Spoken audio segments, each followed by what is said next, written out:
Ayan. Pinapakit sa Biblia na ito yung problema na kinaharap ni Hana. At hindi na si Hana may ganung problema. Kung babasahin niyo yung Biblia, naging problema ito ni Abraham. Tama po ba? Ni David. Oh, so hindi lang siya may problema. Sino pa? Si Jacob. Diba? In terms of marital problem, naging problema rin to. So hindi to, panunan ito ay isang bagay na nagpapahiwatig sa atin na sa buhay ng tao, ang Biblia ang ating sandata. Oo, may istorya na ganito sa Biblia, pero hindi ito nahihunulugan na ito ang tama. Yan. So, anong nangyari kay Hana? I-fast forward natin konti, kasi alam niyo yung kwento ni Hana tungkol dito. Nagkaroon ng gulo, conflict. Okay? Si Penina, isang asawa niya, ay may anak sila. Si Hana walang anak. So nangyari, may jealousy, kinukutsa si Hana. Nung panahong yon, mga kapatid, pag wala kang anak, maliit ang tingin sa'yo bilang asawa. Nung paano? Kaya nalala niyo si Sarah, gustong-gusto niya magkaanak, di ba? May ginawa siyang kakaiba. So mali rin yun. Di ba po, mga kapatid? So, ang panalangin ni Hana sa Panginoon, taon-taon niya na nanalangin siya na bigyan siya ng anak. Si Hana. Dahil kinukutsa niya siya ng society, kinukutsa siya ni Penina, siguro inaasar-asar siya, baka kasama yung mga bata, baka iniinggit pa si Hana noon kasi gusto-gusto niya magkaanak. Pero ayon sa Biblia sa Patriarch of Prophets, si Hana ang mahal ni Elkanah. Ayon sa pag-aaral na yan. So tingnan natin ano mangyayari. Yan. Sa talatang binasa natin kapatid, sa Isaiah 30:21, babasahin ko muli ito sa inyo mga kapatid. Lumiko ka man sa kanan o sa kaliwa, maririnig ng iyong mga tengang isang tinig sa likuran mo na nagsasabi, ito ang daan, lakaran mo ito. Marami narinig si Hana na mali. Baka nga inudyo ka na siya ng gumawa ng mali. Pero pinipili pa rin ni Hana ang gumawa ng tama. Kahit siya ay nagkamali sa pagpili, dahil dalawa silang mag-asawa, ginagawa pa rin niya ang maglingkod sa Panginoon, humingi siya ng biyaya sa Panginoon na diringgin siya ng Panginoon sa kanyang panalangin. If you're stuck choosing between yes and no, then it's already a no.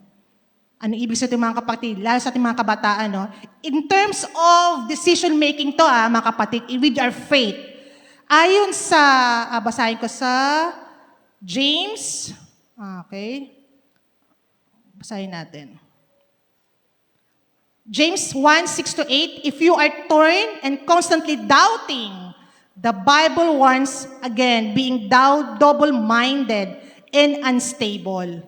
Kung babasahin yung James 1:6-8, minsan tayo mga kabataan, hindi natin alam kung paano mag-iinom ba ako ng alak o hindi.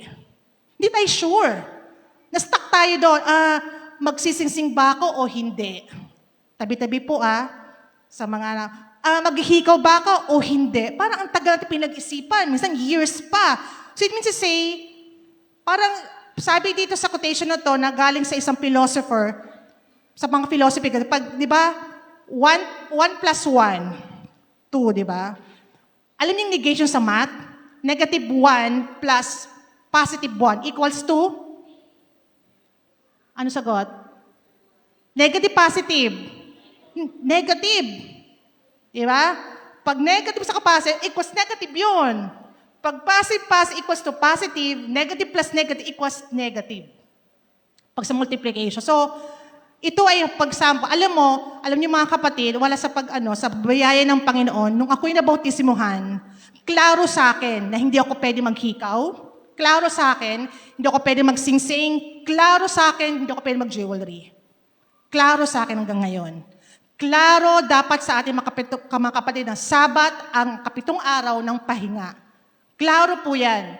Klaro din po na ang asawa ko isa lang, klaro din po yun sa akin.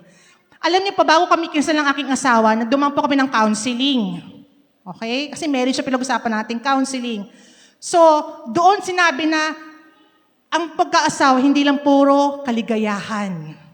Tama po ba? Hindi lang puro flowers ang nakikita mo.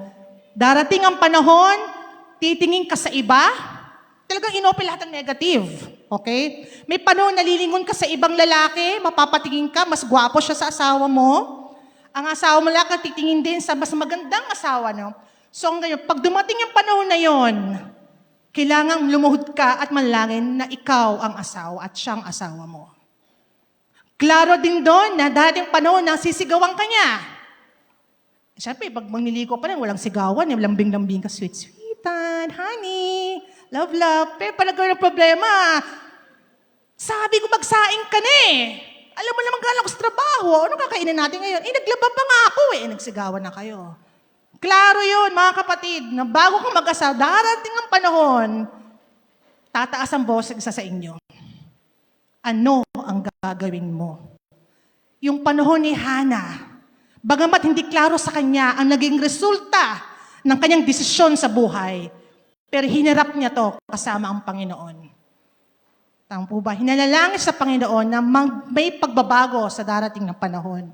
So yan po, kaya sa mga kabataan, dapat ngayon pa lang let's pray and ask for guidance of the Lord.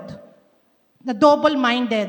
Ngayon pa lang, desisyon na natin. Ano po bang, alam niyo po sa ibang bansa, pag may sing-sing ka, kasal ka, married ka. Pag wala, single ka o nagpapaligaw ka.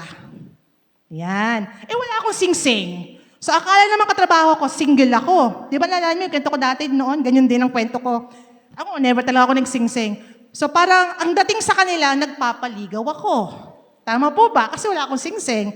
So ako, sabi ng, inagor na parang exchange gift ng December. Parang exchange gift. Nag-announce ako sa email, don't give me jewelries. Kasi hindi ako nagsusuot ng jewelries. Na gift. So naging curious, bakit kaya si Miss Dr. Collado hindi nag-ano ng jewelry? So tinanong ako ng isa lumapit ang guro, bakit di ka nag-ano? Kasi ako'y naniniwala, ang simplicity ay yung best way to influence other people. Sabi ko, pero syempre, hindi mo na biblical. Bakit? Relihiyon mo. Ano ba relihiyon mo? I'm a 7-day Adventist. Yan pala relihiyon nyo. Anong simba nyo? Saturday. Sila nagtatanong sa akin, alam mo, nabasa kayo sa Bible na Sabat, pero ba't Sunday ang sinisimba namin? So nag-uumpisa na ang kwentuhan sa ministry. Klaro po dapat lahat. Kaya ako'y nagpapasalamat sa Panginoon na sa gabay ng Banal na Espiritu ay ginabayan niya ako along the way sa panahon na iyon. So number 1, 3 pilang to mga kapatid, uupo na ako. Okay, 3 pilang para sa pagtungon sa ating mga panal. Number 1, pangako. Si Hannah ay claim God's promises na ipagkakaloob ng Panginoon na bigyan siya ng anak. Kanyang sinurrender ang kanyang mga pain sa Panginoon through prayer. Na-imagine nyo ba yung pagkukutsa sa ng ibang tao na ganun sasabihin sa iyo? Na wala kang anak, sabihin natin na bakit ganyan ang itsura mo, sa may kapansanan, bakit wala kang gatong ganyan. So ganyan ang kanyang feeling noong time na yon. Alam niyo mga kapatid, minsan tayo ay nangangako rin, di ba po ba? Pero pag ang tao ay nangako, ano po nangyayari? Napapako. Ayan po. Pero ang Panginoon, pag nangako, tumpak yan. Sapul yan. Pero kaya po tayo, huwag tayo mangako kung di natin tutuparin. Daalan ko na nangyari sa Bible, kay Sefira ba yun? Alam Sefira? Tama po ba yung pangalan? Pagkabigkas ko, Sefira po ba? Yung nanalangin siya, di ba? Na Sefira, nangako siya na yung kanyang makukuwang pera ay pagkakalob niya sa tithes. Pero hindi niya binigay. Actually, hindi niya binigay lahat yung tithes. Bigla siyang, anong nangyari? Namatay siya. Ganun din yung kanyang asawa. Hindi man masamang mangako, kung yan talaga desire ng iyong puso, pero mas maganda na mangako ka, natutuparin mo in a way. Di ba po ba? Kasi nga, kahit hindi po tayo mangako sa Panginoon, ipagkakaloob niya to sa atin kung ito ay sa ating kabutihan. Kahit di ka mangako, kasi iba nangangako, pag ako nakapasa ng let, yan. Magiging active na ako sa church. Wednesday, Friday, pagkakalubong buhay, nagkaroon ng problema ngayon. Ayoko na kasi si Sister nagkagalit kami. Hindi na nagsimba. Kasi si Sister, nasigawan niya ako sumamangalob ko sa kanya, hindi na nagsimba. 1 year na ago. Pag ganun-ganon na, sa iba-iba na nagsisimba. Alam niyo mga kapatid, Alam ko po, masama ang feeling ngayon kapag kayo ay napahiya sa ibang tao. Pero alam niyo po ang Panginoon, alam niya ang puso mo. Pag tayo tumingin sa kapwa natin, tayo ay magkakasala. Pag tayo tumingin sa asawa natin, siya ang ina-idolize natin, is elder ka pa naman. Magkakasala rin po tayo. Dahil ang ating asawa, hindi rin po perfect. Ang mga anak natin, pag tumingin sa magulang, bakit nanay, ganun ka rin naman Ganun ka rin naman tayo. Pag tayo tumingin sa ating mga magulang, hindi po sila perfect. Bakit ka, Nay? Pinapahiya mo nga kami, papahiyain din kita. Diba? Naging natural na natin magpahiya ng ibang tao kasi nga nakikita sa magulang. So mga anak, alam ko minsan unconsciously nagagawa ng mali ang ating mga magulang. Pero hindi ito sapat para i-disrespect natin sila. This is not the reason to disrespect them. Kundi lumingon tayo sa Panginoon. Ang mga magulang, pag sa palagay nyo tayo nagkamali, humingi kayo ng sorry sa mga anak. Hindi ito kabawasan ng inyong pagiging magulang. At ganoon din ang anak. Pag kayo nagkamali, humingi kayo ng sorry sa inyong magulang. Hindi ito kabawasan bilang anak.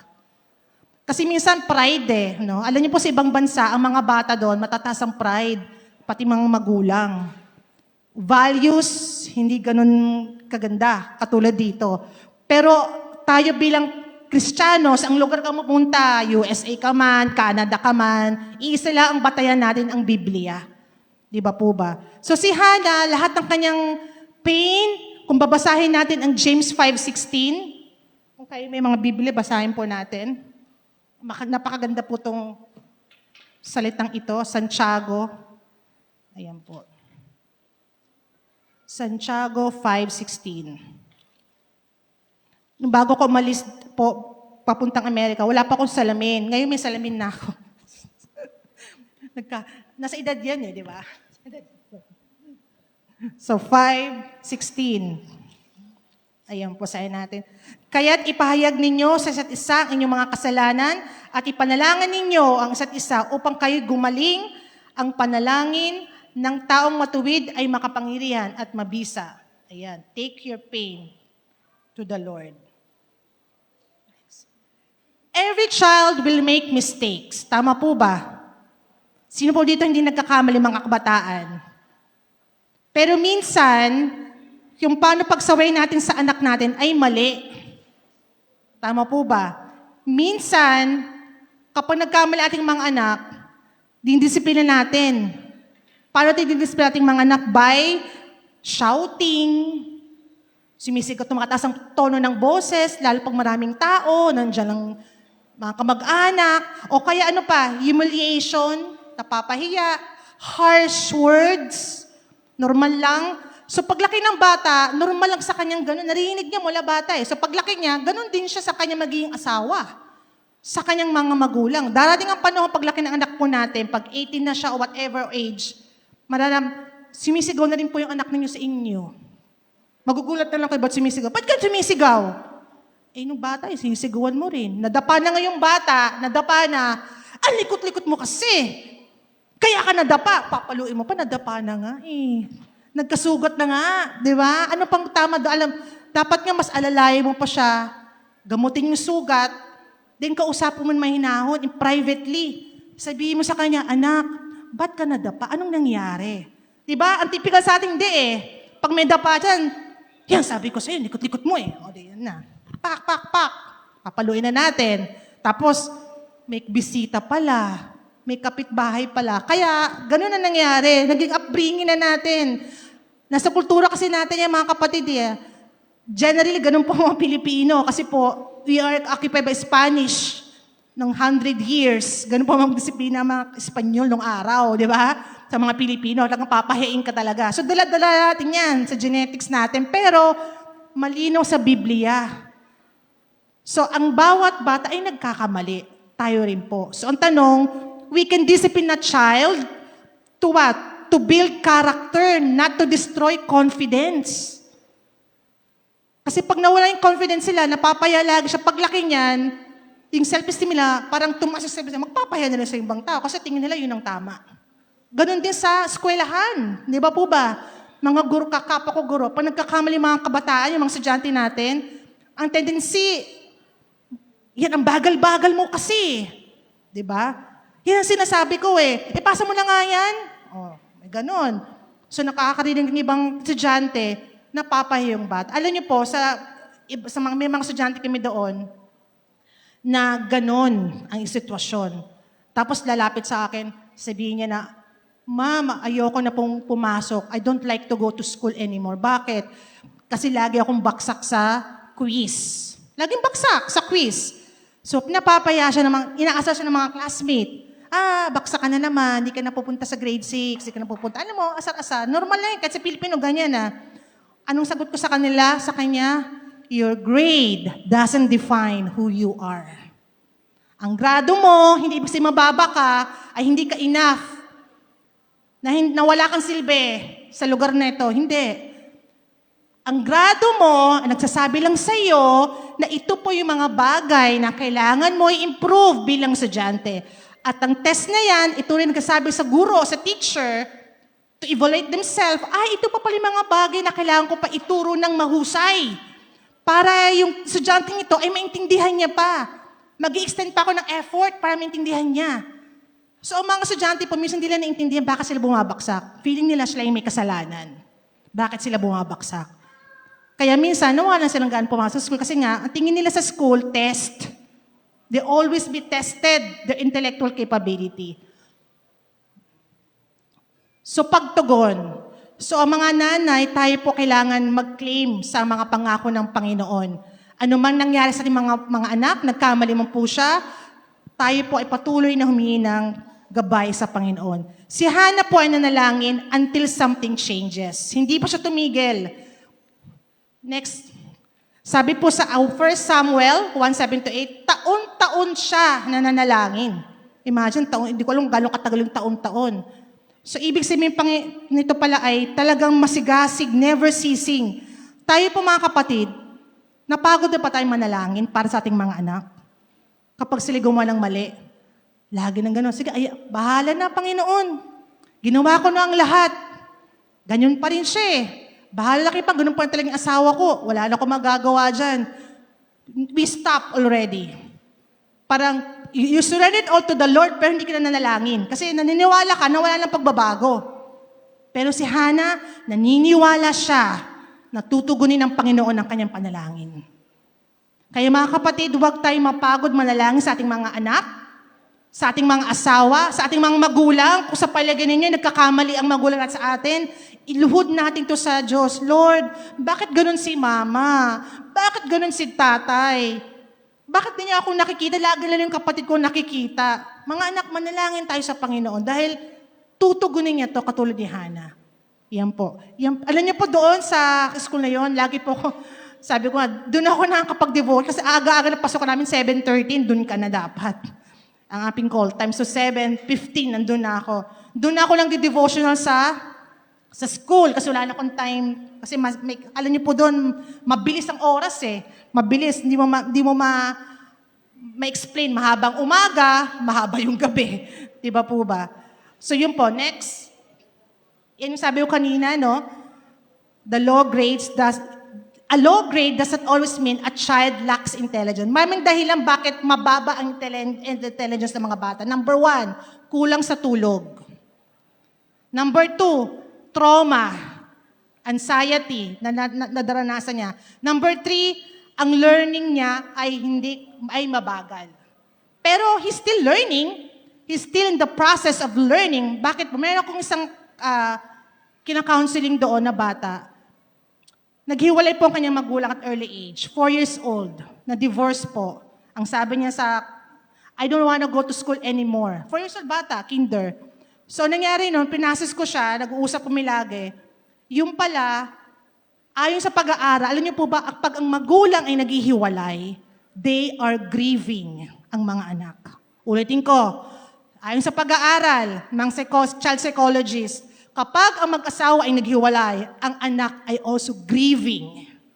Hindi lang po na ang grieving ay para sa namatay na physical na namatay. Hindi po yun. Why they're grieving? Because they lost someone. Mas matindi nga po. Bakit po? Dahil buhay eh. Ito talaga, pag namatay, di mo na makikita. Alam mo wala na. Pero hiwalay, mas masakit kasi nakikita mo yung magulang mo na buhay, pero hindi sila magkasama. At they're wishing na sana magkasama sila. At karabasan, ayon sa pag-aaral, top 1, ang reason ba't naghiwalay mag-asawa, ayon sa perspective ng anak, dahil sa kanila. Ulitin ko may quotation dito na sabi na, ayon sa research, yung mga bata daw pala, akala nila ang tanging rason ba't naghiwalay ang magulang nila ay bakit? Dahil kasalanan nila. Yun ang kanilang pananaw ng bata pa sila. Yung mga kindergarten na age, yan po. Hanggang paglaki yan, maunawa na nila pag nag-college na sila, kasi naintindihan nila. Pero at early age, minsan nag-rebellion na sila. Kasi nila maunawaan Bakit kaya sila siguro makulit ako. Siguro hindi ako kasi masunurin kay mama at papa, kaya sila naghiwalay. Siguro ganito ako. So they're trying to please their parents. Unconsciously, para magkabalikan sila. Yung po pinagdadaan, yung grieving stage, pag may namatay, ganun din pinagdadaan ng bata. May denial stage yan, may bargaining stage, hanggang dumating sa acceptance na tanggap nila ay wala na talaga sila. Ayun po yun. So, ganyan din yung pinagdaanan ni Hannah. Iba po, dahil sa pagsubok ng kanyang kinaharap sa buhay. Mahirap po, pero yung pang realidad. Alam mo din, kabataan sinasabi ko sa inyo kanina, nagkaroon siyang separation anxiety. Everyday ko siyang kinakausap, tuwang-tuwa siya. Yung nag-seminar ako for 3 days. Hindi ako nakapagpaan. Sabi ko sa kanya, babalik ako. Pagbalik ko, meron akong surprise sa'yo. Alam niyo, yung that week na yun, ang gulo-gulo niya sa klase. Nagwawala siya. Sabi ng teacher, pagbalik ko, Dr. Collado, dumating ka. Araw-araw ka niya hinahanap. Ang sabi daw niya, hindi mo daw tinupad yung pangako mo sa kanya. Hindi, babalik ako. Sabi ko sa'yo, babalik ako. May dala akong surprise. Everyday ka niya hinahanap kayo, nagwawala. Miss Collado. Lagi daw kayo hinahanap tong bata, ganyan-ganyan. So, nagkita kami ng Monday, tuwang-tuwa siya, hinag niya ako dun sa may malayo pa lang Tapos naman niya ako, akala ko iiwan mo na ako. Sabi niya. Kasi hindi ako nandito, bakit tayo iiwan? Sabi ko sa kanya, surprise nga ako sa'yo. Punta kami sa room ko.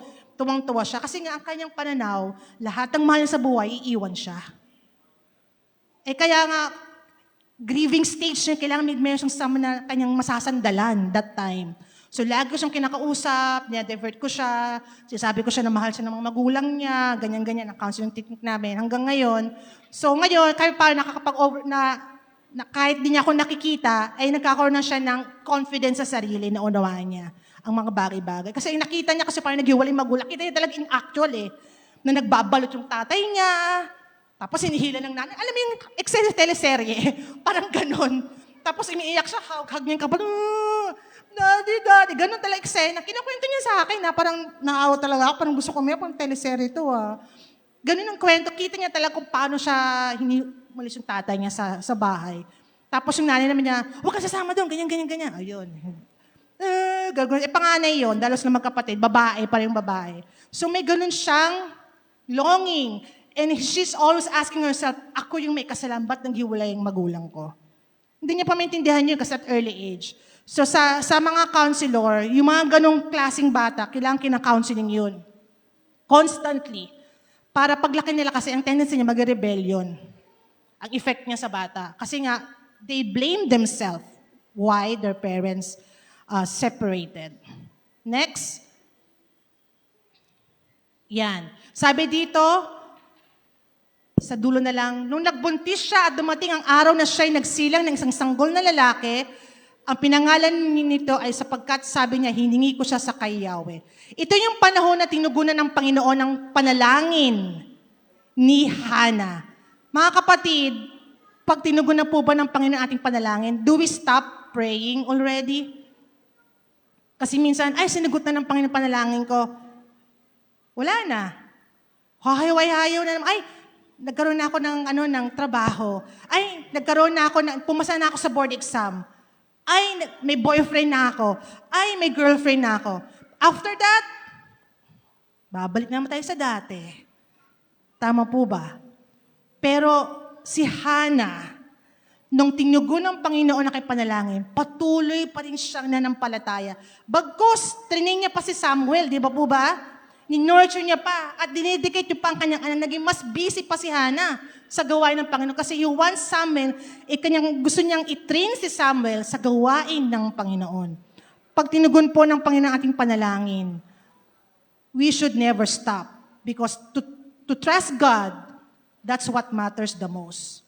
Manampalataya tayo, magtiwala sa Panginoon, na kapag tinugon niya ang panalangin natin, may bagkus na blessing pa na darating sa ating buhay ng mas marami pa, higit pa sa ating inaasahan.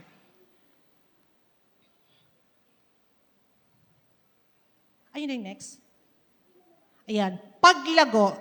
Nung si Hannah ay tinugunan ng Panginoon ang kanyang panalangin, ano po nangyari? Siya'y lalong lumago dahil siya ay trinain na. Trinain niya si Samuel. Dinedicate niya kanyang anak sa murang edad para maglingkod sa Panginoon. Many parents believe parenting happens when they talk to their children. Many. Pero alam niyo po ba, action speaks louder than words. Kaya minsan po, mas lumalago po tayo. Mas lumalago po ating anak sa panampalataya. Pag nakikita po niya tayo, na lumalago rin, na naglilingkod sa Panginoon. Kahit di po tayo magsalita, kahit di natin ibigay ito lang lahat ng Bible verse sa Kanya, pero nakikita ng anak natin sa atin na tayo lumalago spiritually, sa simbahan, sa ating pananalita, the way we talk to our husband and wife, the way we talk to them, to our children, the way we talk to sa ating mga kapatiran, nakikita po ng ating anak yan. At yun po ang the best way to evangelize is through our actions. So minsan sabi natin bilang magulang, lagi ko naman yung kinakausap eh. Ewan ko ba, hindi talaga nakikinig, matigas talagang ulo niyan eh. Kung isipin mo, okay, but the way you talk to me, it seems like, tama po ba? It seems like. So ibig sabihin mga kapatid, maging conscious pa tayo, the way we talk to our children, the way we act towards our children. Hindi pa ako perfect na nanay. Nagkakamali po ako sa pagpapalaki kay Samuel. May mga bagay din po na nagkakamali ako magsalita sa kanya. At ako'y nagsasabi ng sorry. May parang hindi ako nakakapag-sorry. At sinasabi niya sa akin, Mami, maling ginawa mo kanina, hindi ka nag-sorry sa akin. Kasi tinitrain namin si Samuel na magsabi ng kanyang kalooban na in a nice way. Ay, sorry, ano ba yung nangyari kanina? Nakalimutan ko. Diba? So, i-remind niya sa amin and we will talk about it. Ah, ganun ba? Ay, sorry anak ha. Kaysa naman sabihin niya, in publicly. So, mas maganda kasi may time naman na si Mami naman eh. Diba? In publicly. Minsan, napapaya tayo bilang magulang pag tayo na pagsasabihin ng ating anak publicly. Tama po ba? Ang tanong, tayo rin po ba ganun sa kanila? In public. Yun po ay katanungan. Minsan po ay nagkakamali rin po ako bilang magulang. Ito po yung mga learning lessons sa atin na pinapaalala ng Panginoon, pinapaalala sa ating Panginoon kung paano tayo lumago bilang Kristiyano.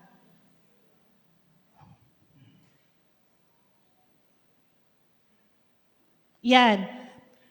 Ito po ay isang how adults learn. Andragogy. Ano ang tawag po dyan, andragogy. Ito po ay kay Kolb's Adult Learning Theory po ito. Gagawin ko, sisimplihan ko lang po pamunawaan niyo. Pag tayo po, did you know that the best teacher is a experience? But did you know that the worst teacher is also the experience? Worst din yan. Bakit po? Dahil po, alam niyo po yung mga experienced teacher, ang ginagawa nila, they will give you the best test later on yung lesson. Example, may sa klase na, yung kolehiyo namin, sabihin ng guro namin, basahin nyo yung libro na yan, chapter 2. Next week, test tayo. Test?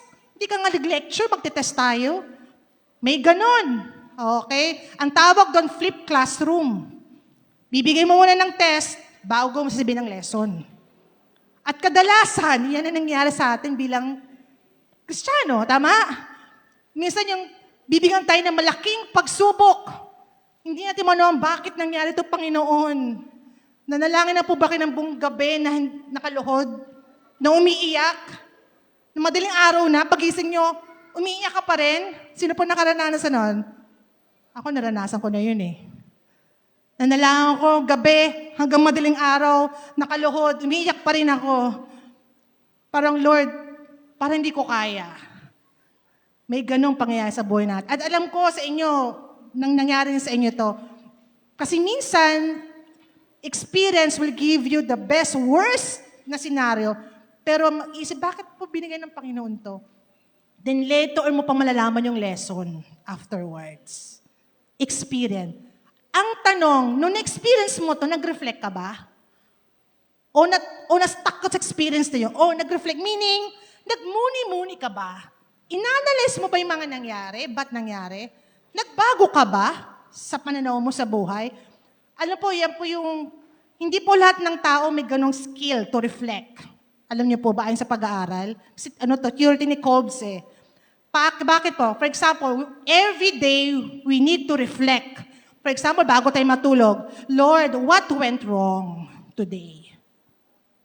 I did something wrong to my brothers and sister? May nagawa ba akong mali sa asawa ko? Reflect.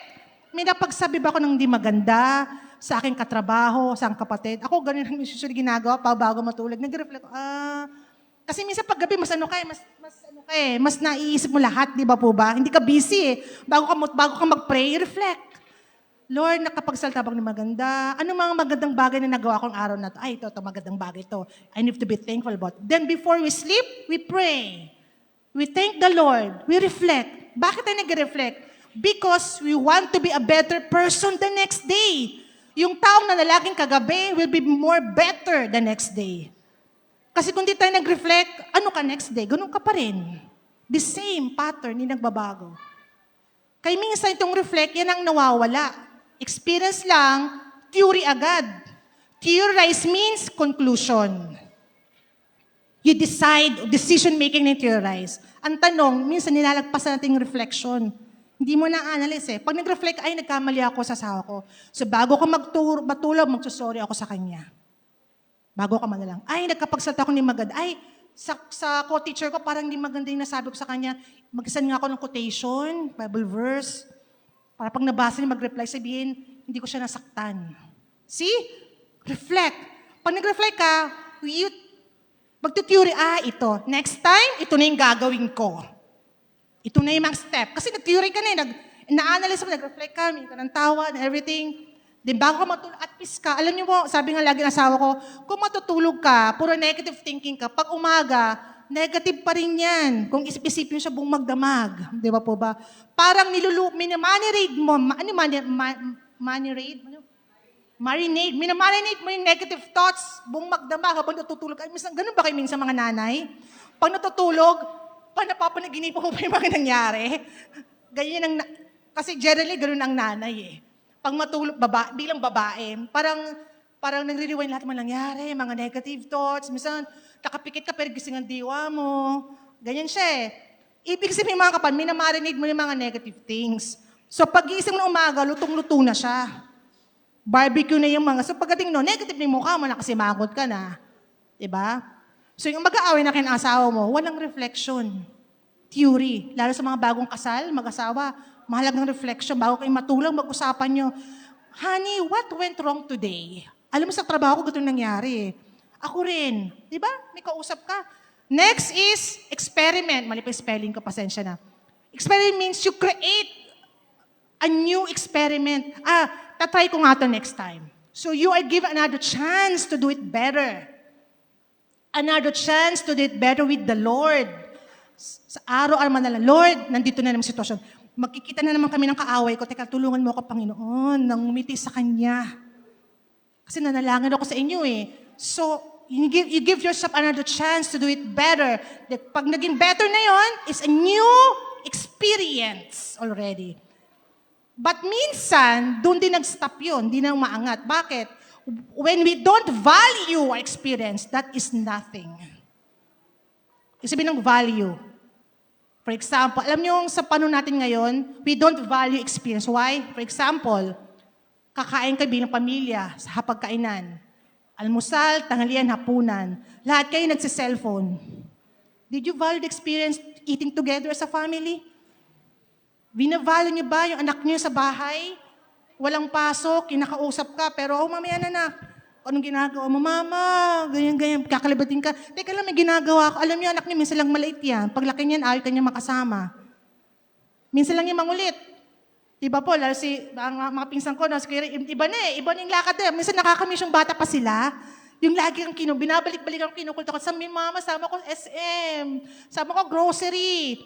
Kasi dati ayaw may kasamang bata. Kasi nga, tatagal ka sa grocery, di ba? May kasamang bata. Ano, daming turo-turo. Bili to, bili mo ko. Di ba? Pero ngayon, malaki na siya. Namimiss mo na, ay sana. Minsan, hayaan mo grocery, mama, ayoko, ikaw na lang. Parang, minsan na ako dumating dito, di ka pa sasama. Di ba? Parang, alam mo yun, ganun feeling pala ang nanay. Dati ko naiisip yun. Ngayon, ganun palang, pag malaki ng mga anak natin, let's value those moments, mga kapatid. Pag niyaya tayo anak natin, mama, punta tayo, mag-SM tayo. Pera na naman yan eh. Alam niyo mga kapatid, ang pera, nagigain yan eh. Napapagtrabuhan niya. Kaya ako nandito eh. Gayon, papunta ko dito, hindi pa malaking pera po to. Nabiglaan, napapunta. Pero sabi ko, ang pera, na-earn mo yan, pero yung to be with your family, ay, priceless. We need to value being together as a family. Yan yung mga words ngayon. Kaya nga, itong cycle na to, that's how we learn. Kaya nga, pag we learn this process, mga kapatid, madali tayo lumago, lalo sa ating pananampalataya. Because you always put Christ in our life. Daily po yan, ha? By decision making na ginagawa natin sa buhay, bilang kabataan at bilang magulang at anak. Yan po yung mga Bible verse, hindi ko na isa-isahin, kung saan yung matatagpuan, yung mga thinking, experience na yan. So, ayan po. Sabi nga dito sa thinking, do your best to present yourself to God as one approved, a worker who does not need to be ashamed and who correctly handles the word of the truth. Ayan po. Listen to advice and accept discipline, and at the end of will be counted among the wise. So para tayo lumago, tayo maging matalino sa pagpili kung anong tama at mali, tayo po ay mag-reflect, i-value natin ang bagay-bagay sa ating buhay, ating mga mahal sa buhay, dahil ang Panginoon, each day, lagi tayong binavalue ng Panginoon. Lagi niya tayong hinahanap. So to trust Him matters the most. So ano pa yung tatlo na yon sa buhay ni Hannah kung para pagtugon sa ating mga panalangin? Pangako, tayo manalig sa pangako ng Panginoon. Pagdininggin na po ng Panginoon ang ating panalangin, tayo po ba mag-stop sa panalangin? Hindi po. Tayo ay continue na lumakad kasama ang Panginoon. Tayo kailangang lumago. Kung dati ikaw ay madaling mainitin ng ulo sa inyong asawa at yung anak, tanong, paulit-ulit na lang, tinatanong, dapat ngayon, mas mahaba na ang ating PC. Mas mahaba na ang ating pasensya. Kung kayo po ay madali kayong magalit, makapagsalita ni maganda sa inyong kapwa, ngayon, mas lalo kayong nagtitimping, i-close ang ating mouth para hindi makasakit ng ating kapwa. So lumalago tayo sa mga bagong kasal natin, bilang mag-asawa, dapat patuloy kayong lumalago bilang mag-asawa. Ayan. Sabi nga po sa Daniel 6:10, at nang maalaman ni Daniel ng kasulatan ay nalagdaan, siya'y pumasok sa kanyang bahay at ang kanyang mga dungawan sa kanyang silid, sa taas ay bukas na nakaharap sa Jerusalem. At siya'y lumuhod na makaitlog sa isang araw, at nanalangin at nagpasalamat sa kanyang Diyos. Gaya ng kanyang ginawa, bago nangyari iyon. Ibig sabihin mga kapatid, si Daniel, lagi siya nanalangin 3 times a day, kahit dinigin ng Panginoon ang kanyang panalangin, patuloy pa rin siyang nananalangin sa Panginoon. Ang tunay na panampalataya, hindi lamang humihingi ng mga pagpapala sa Diyos, ang tunay na panampalataya ay nanatiling tapat sa Diyos, kahit na dumating na ang mga pagpapala. Nawa mga kapatid, sa umagang ito, tayo patuloy na lumakad kasama ang Panginoon, tayo maging masigasig, ipanalangin natin ang bawat isa, ang ating mga anak, ang ating asawa, ating mga kapatid, ating mga co-churchmate dito, upang sa ganun ay tayo ay patuloy na lumago sa paglilingkod sa Panginoon. Ito pa aking dalangin.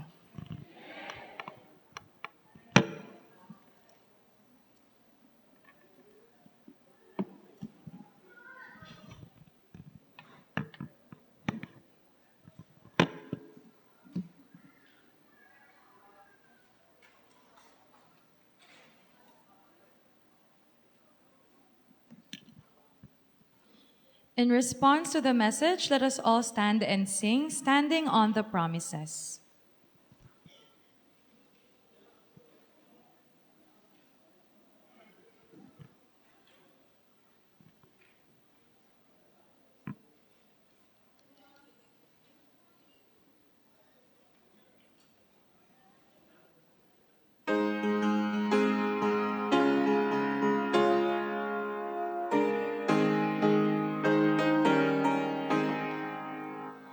Standing on the promises of Christ my King, through eternal ages let His praises ring.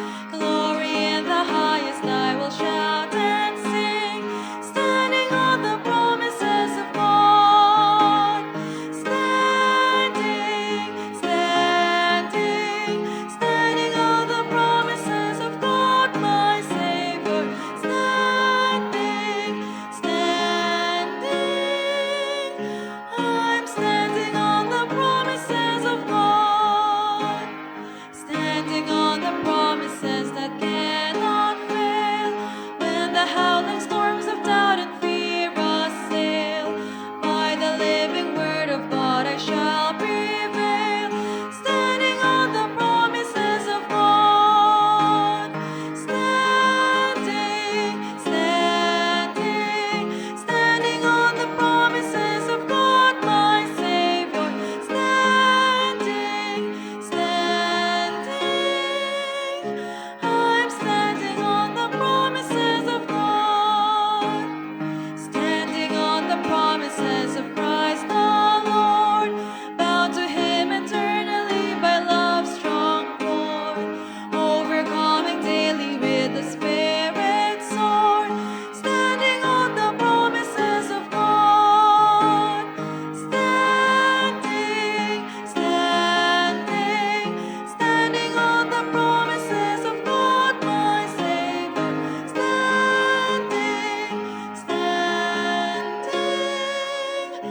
I'm standing on the promises of God.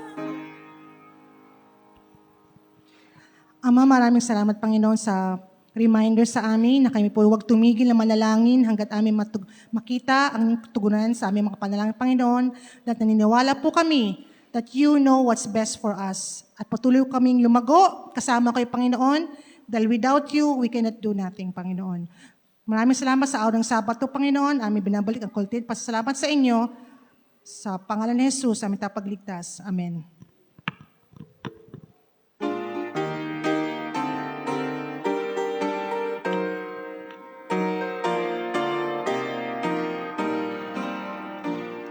Signs of the end are fast fulfilling. Soon Jesus will return. He will bring to an end all sin and woe, and will take His children home. Are you gladly telling others Jesus loves, Jesus saves? Are you living by God's word and by His power? By His grace, my friend, let us hold fast to the end, till we see our Savior come again. Mga tandaan, nagsasabi, Jesus muling darating. Sa lahat tumbay ay papawin, anak niya ay kukunin. Kaligtasan ba ay iyong ipinamabuti? Salita ng Diyos ika'y nabubuhay. Sa biyaya niya, ang hawak hanggang wakas. Jesus kay langit nagdumating. Happy Sabbath, CAA Church.